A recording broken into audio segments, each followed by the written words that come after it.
Good evening. I'm Doug Gross. I'm a financial planner in Saline. Okay, thank you.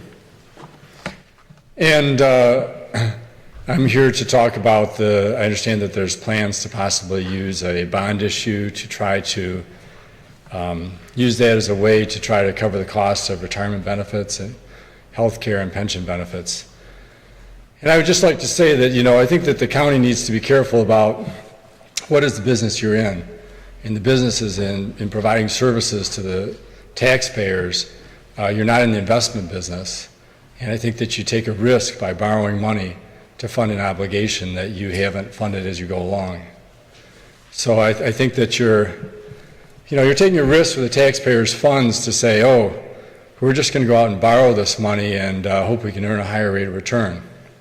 And I think there's certainly an argument that we're in a very low interest rate environment and you certainly have a shot at it, but I think that the real focus of your energy should be on what can we do to lower the cost of these benefits in the future. And I think the real work should be on saying, are these benefits that we're offering comparable to what the general public, that our taxpayers are getting? And I think that if you take a hard look at it, you realize that the benefits that you're offering are way above and beyond what the average taxpayer is receiving. And you really should be taking a hard look at your labor contracts.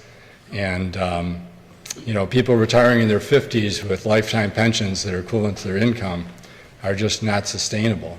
And health care is no longer a retiree benefit for almost anybody in our society. So I think you need to be negotiating how to work your way out of these benefits over time. And I certainly recognize that a benefit that's been promised, that's an obligation, but you certainly, with an existing employee, you have an obligation up to this point, but it doesn't have to keep accruing. So you really need to get serious about these issues. Otherwise, you're really just kicking the can down the road by borrowing this money and, going out in future years. So that's my main point. I guess the other questions I have would be, if you were to borrow this money, is it a tax-exempt bond to citizens that buy it, or is it going to be a taxable to citizens that buy the bond? Certainly, if it's taxable, interest rates are going to be higher, and the spread between what you pay and what you're hoping to earn is going to be narrower. So I would think that it would almost be non-viable if it's a taxable bond to investors. Thank you.